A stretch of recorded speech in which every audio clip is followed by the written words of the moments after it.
평형킥은 발바닥으로 차는 거라고 하는데요.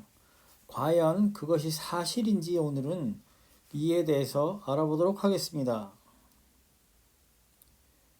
평형킥을 차면서 무릎을 구부리고 발을 모아서 뒤로 차기는 하지만 실제로 내 몸을 앞으로 나가게 만드는 추진력을 발생시키는 부분은 어디인지 분명하게 구분하지 못하는 경우가 많습니다. 어떤 경우는 빨간 화살표로 나타낸 안쪽 복숭아뼈 부분으로 찬다고 하고, 또 어떤 경우는 발바닥으로 찬다고 하기도 하고, 어떤 경우에는 다리를 차고 난 이후에 뻗은 자세에서 양 다리를 서로 모으면서 추진력을 얻을 수 있다고도 합니다.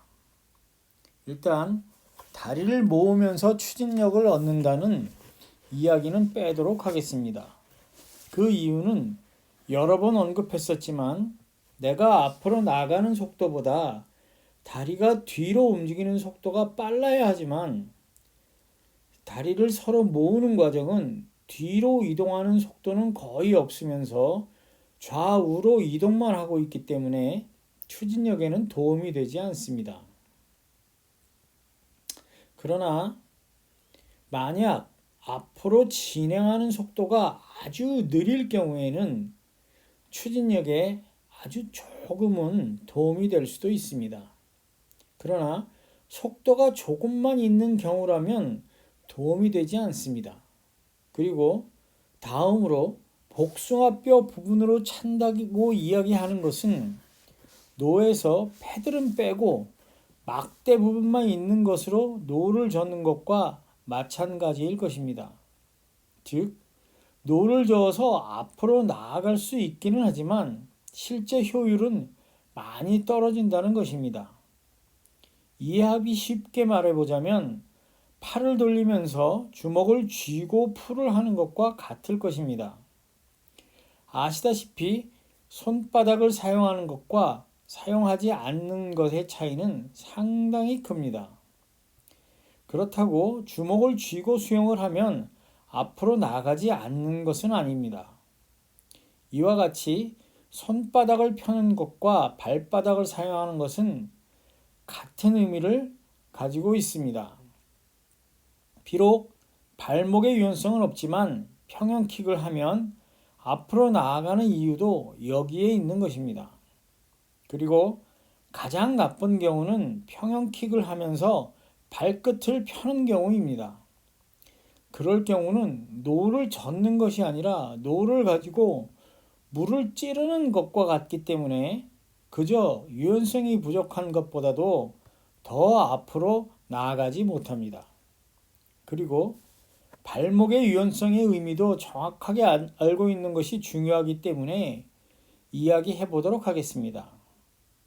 평형킥을 하면서 가장 중요한 부분은 발바닥을 얼마나 빠르게 뒤를 보게 만들 수 있는가입니다. 그래야 킥을 차면서 물을 뒤로 밀 수 있는 길이가 길어지기 때문에 훨씬 더 많은 추진력을 얻어낼 수 있기 때문입니다. 즉, 킥을 시작하는 시점부터 발바닥이 뒤를 보는지 아니면 중간 부분에서 발바닥이 뒤를 보는가에 따라서 추진력에도 차이가 나기 때문입니다.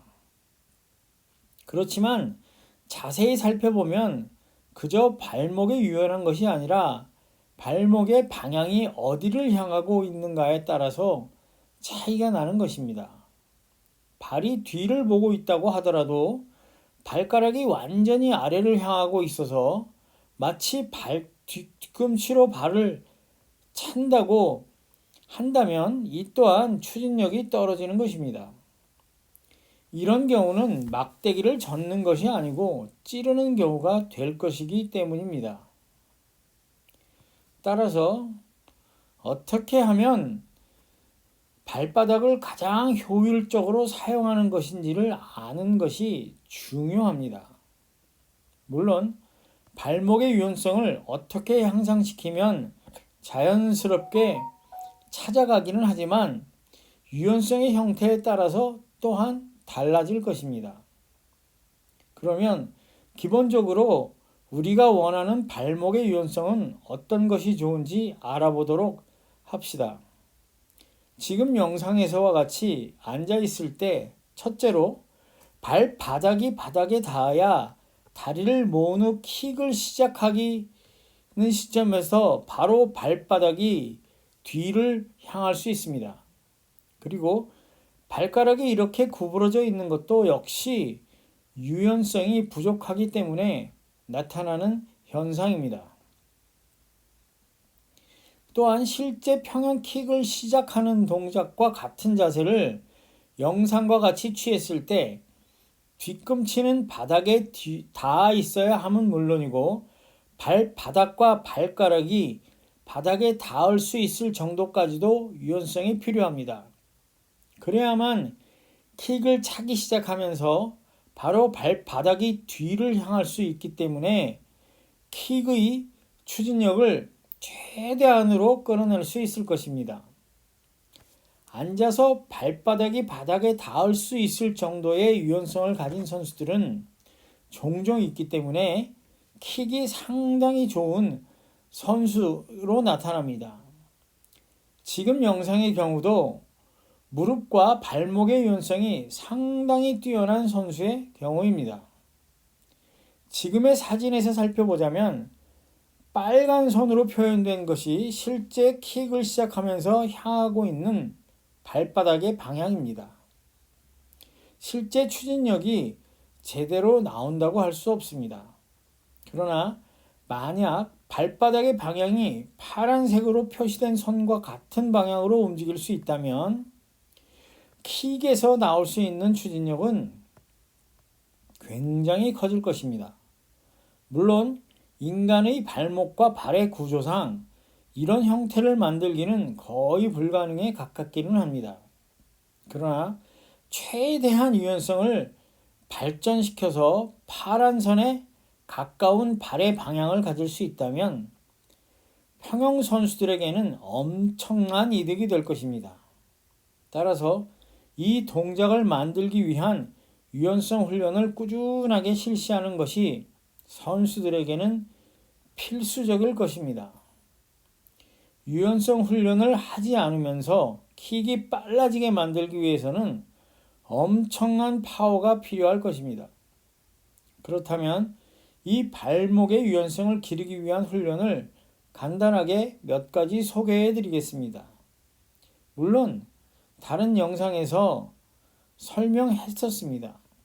지금 사진은 발목의 유연성을 위한 것이 아니고 무릎의 유연성을 기르기 위한 훈련입니다. 이 훈련은 억지로 하지 말고 서서히 여러 가지 과정을 거쳐서 서서히 하시기 바랍니다. 이 무릎 유연성 훈련은 부상의 위험이 많기 때문에 발목의 유연성을 기르는 것이 훨씬 좋은 방법입니다. 발목의 유연성은 지금의 영상과 같이 다리를 뻗고 앉아서 두 발의 발바닥을 서로 붙이고 시작해서 발목을 최대한 크게 바깥쪽으로 돌려서 다시 발바닥을 붙이면서 끝을 내도록 합니다. 이 연습을 꾸준하게 하는 것만으로도 발목의 유연성은 상당히 좋아질 수 있습니다. 감사합니다.